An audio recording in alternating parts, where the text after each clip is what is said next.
What's up guys? Andito na naman tayo sa Giggle Moves Tips. So ang topic natin ngayon ay kung paano maka-avail ng online courses na may libreng certificate.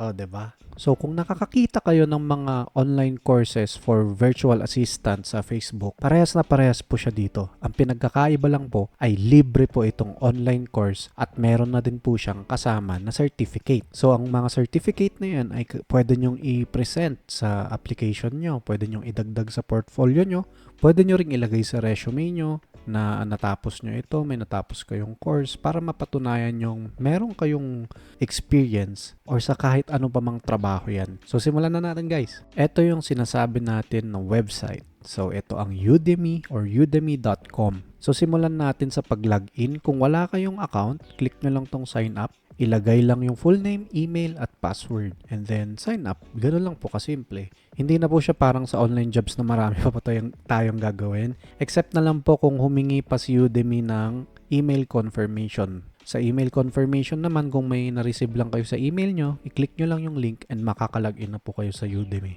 Ayan, ipapakita ko lang sa inyo kung paano ko siya ginamit dati. So, dito sa account ko, click ko lang tong My Learning. And then, eto lahat ng mga course na in-enroll ko dati. Actually, pinag-claim ko yan noon kasi dati meron yung mga courses na may bayad and then bigla silang magiging free. So, in-enroll ko lang sila para sa future ko na pwede ako mag-upskill and then at least nandyan lang sila. Wala namang pinagkaiba actually sa mga free. Dati lang kasi hindi ko alam na may free talaga eh.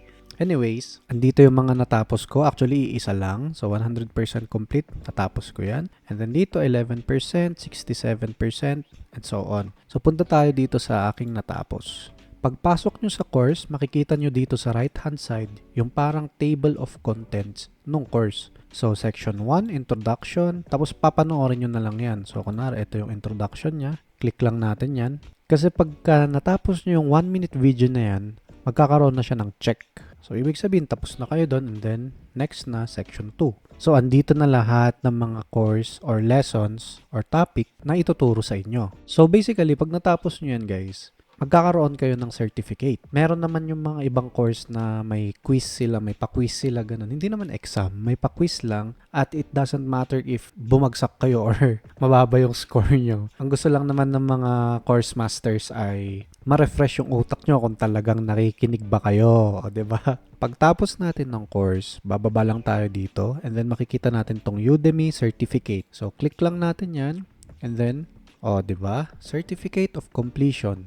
Lead generation for B2B master course. So isa-save na lang natin siya. So i-click lang natin tong download and then choose the format kung JPG which is yung photo or PDF which is yung document. So nasa sa inyo yan guys. So click lang natin tong PDF. O 'di ba? Ito na yung PDF file niya and then click lang natin tong download. Pagbukas natin yan, makikita na natin yung ating certificate. O 'di ba? Wow. Pwede nyo nang ipa-print yan at saka isabit nyo sa pader. Biro lang. Pagka naman sa JPG guys, click nyo lang yung JPG and then magbubukas siya ng link. Right click nyo and then save image as. Pangalanan nyo, 1, 2, 3, ganon.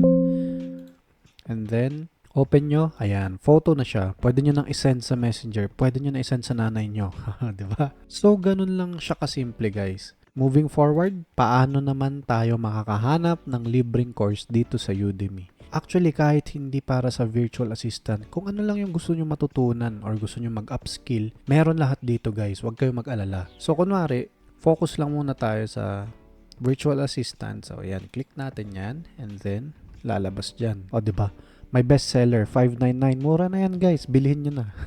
Biro lang ulit. Syempre dito magpapakita yung mga may bayad. Syempre hindi nyo i-click yan. Hindi tayo magbabayad guys. So focus tayo dito. Tignan nyo ng maigi.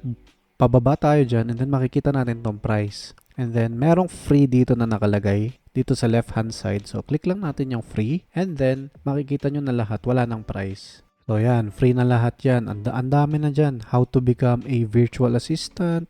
Virtual assistant management course. So try na lang natin dito. Click nyo yan. Enroll now. Tapos. Yun na yun. Start course. Ayan. Papanoorin nyo na lang yung intro. And then yung mga module. Hanggang sa ma-activate nyo na yung Dito, magpapakita lang kasi yun guys pag natapos nyo yung buong courses. O, di ba napaka-basic? Last example po natin. Kunwari, gusto po natin maging social media manager. Search lang po natin yan. Iwasan ang may price. Baba lang po dito sa may left hand side and then click free. Ayan, meron na tayo. How to build your social media marketing strategy. O, di ba? Ang dami niyan guys. Marami yan. Kasi tignan nyo kung ilan ang bilang ng free dito guys. 1,171 na course yan. Imposibleng hindi pa kayo makakapili. So, paano guys? Huwag kalimutang mag-upskill ng mag-upskill at magtyaga lang ng magtyaga na mag-apply. Balang araw makakamit nyo rin ang pangarap nyong work from home job. Maraming salamat ulit. Huwag kalimutang mag-subscribe at mag-comment na rin kayo kung may mga katanungan kayo. As always, sana nakakatulong ako. Maraming salamat ulit. Giggle Moves!